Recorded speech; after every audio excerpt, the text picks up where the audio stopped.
Pray. Hello, teachers of mathematics and students of the year 2022. Today, it's another day that I have a very interesting episode on Kcpe 2022 mathematics prediction. So, this is mathematics.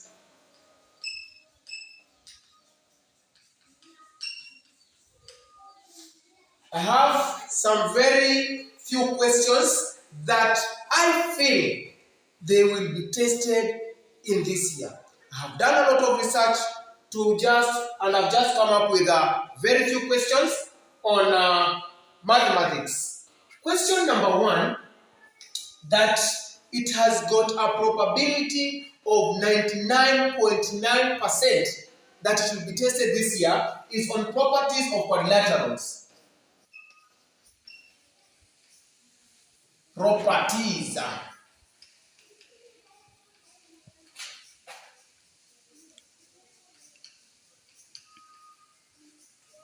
Properties of quadrilaterals. Remember, quadrilaterals are four-sided figure. So you can talk of a square. You have a rhombus. You have a parallelogram. We also have a rectangle,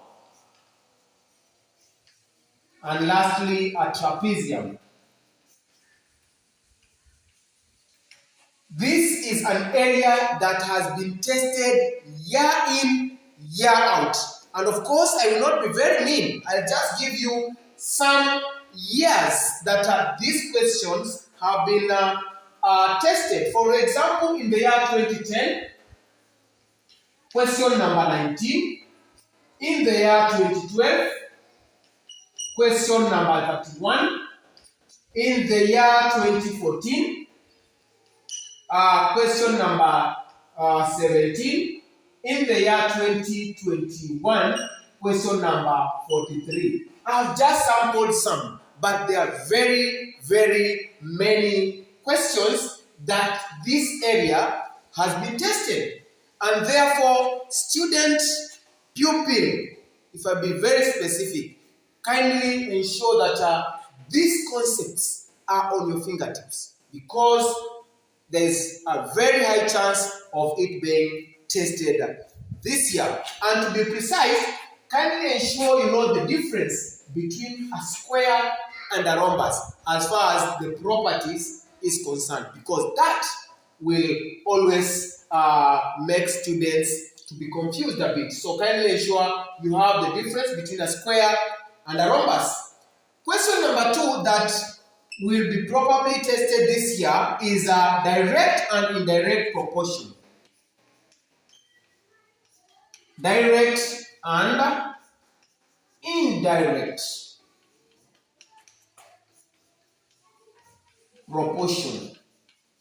This is an area that is also tested so very much.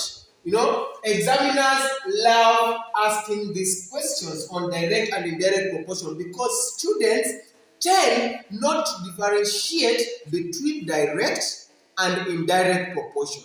And therefore, I have a date with you. Kindly go sit and do a thorough revision on direct and indirect proportion, because that one is always tested so very much. For instance, in the year 2011, question number 24, in the year 2014, question number 31, in the year 2015, question number 39, in the year 2012, question number 35, and the list continues. It's so long. If I continue listing, I will not be able to exhaust them. And therefore, I've just given you a sample of the questions that were tested that come from the topic or subtopic direct and indirect proportion. Remember, for direct, just to mention, is when an increase of one quantity leads to an increase of the other quantity.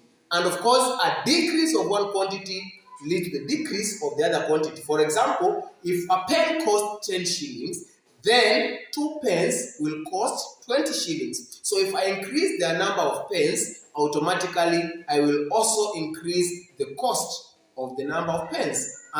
So question number 3 that is most probably going to be tested this year is inscribing or drawing a circle touching the sides of a triangle.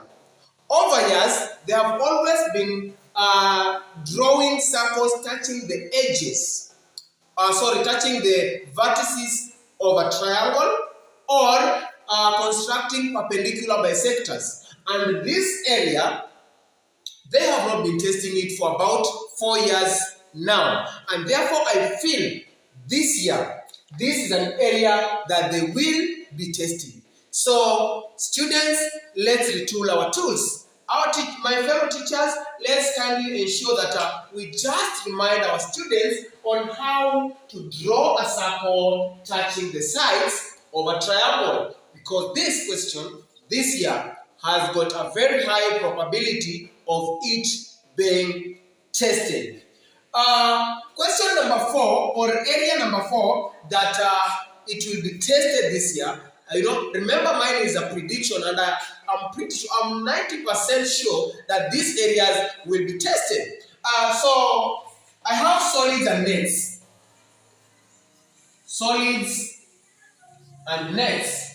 So this is an area that this year I feel like it will also be tested because it has been tested for several years. For instance, it was tested in the year 2010, number 23, in the year 2012 or 2012, number 50, in the year 2014, number 9, in the year 2016, number 46, and in the year 2021, number 49. So, in this area, what you need to be conversant with is faces, edges, and vertices of triangular prism, rectangular prism. Remember, rectangular prism is also known as a cuboid. We have a square prism, which is also known as a cube. Then we have a square-based pyramid, a triangular-based pyramid, and of course, the last one is a rectangular-based pyramid. Always ensure all of those are on your fingertips. And the concept there, you have it anytime, anywhere, because that is an area that will also be tested, or I feel like it will be tested this year. Then, question number 5 is on the topic money.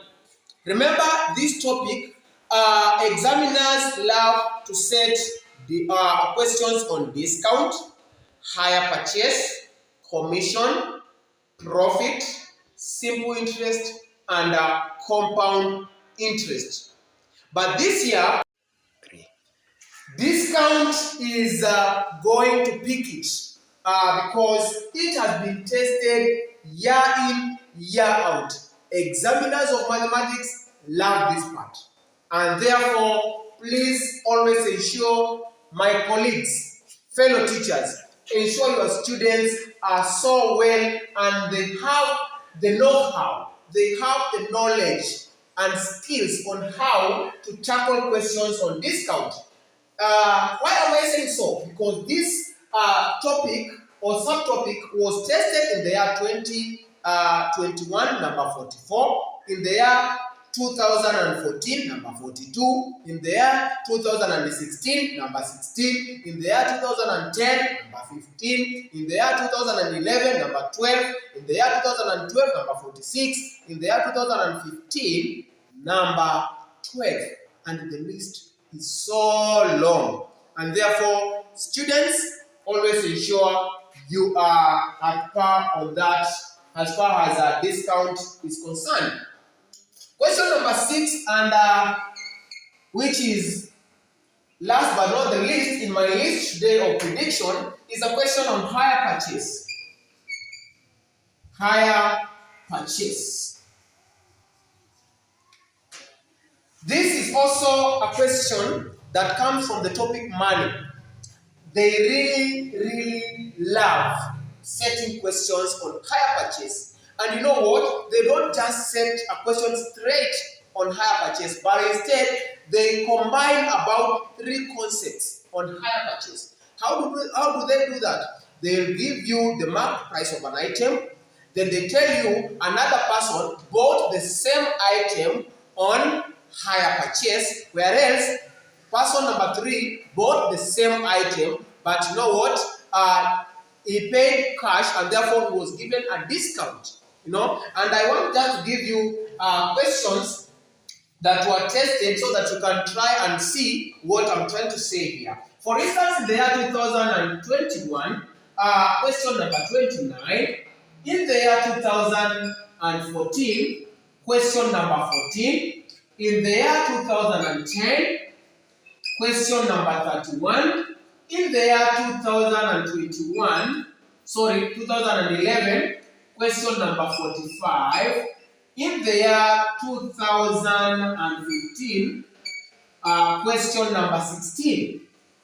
All these questions, and of course, I have not exhausted the list yet. I have just sampled some questions. All these, hire purchase was tested, and therefore, my good students, let's try and utilize the remaining days to ensure that we have all these concepts on our fingertips.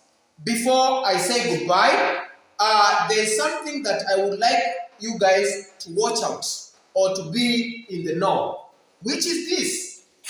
Well, a question that I have always seen students failing, and I just want to ensure that you guys are in a better position to tackle the question is, for instance, if you're told, what is the square root? Then you are given the square root sign, 81. Most students will find the square root of 81 and they will give 9 as their answer. But you know what? 9 is not the answer. And the examiners know that students, because they are rushing, they will always end up picking 9 as their answer. And therefore, in their choices, choice A, they'll give you 9. But you are afraid. Why? Because we have square root in the statement, and then we have square root sign here. So, by you getting 9, it means you've answered the square root sign, but you've not yet answered the square root statement in the question. So, after getting 9, you should again find the square root of 9 and get your answer as 3. So, 3 is the answer in this case. So, students, let's try and ensure that we always underline the keywords in questions, because if you don't identify the keywords in questions, then we end up leaving the examination room thinking that we've scored everything. We've scooped all the marks. But then, when results come, it becomes on the other side. We get disappointed. So I'm here to just ensure that you are not disappointed. Otherwise, thank you very much for watching this video. I'll always keep in touch with you guys to just ensure that the remaining days we have all what it takes and we are ready for the 2022 Kcpe. Thank you very much. That has been my time. Teacher Johnson, I wish you all the very best in your Kcpe this year. Bye.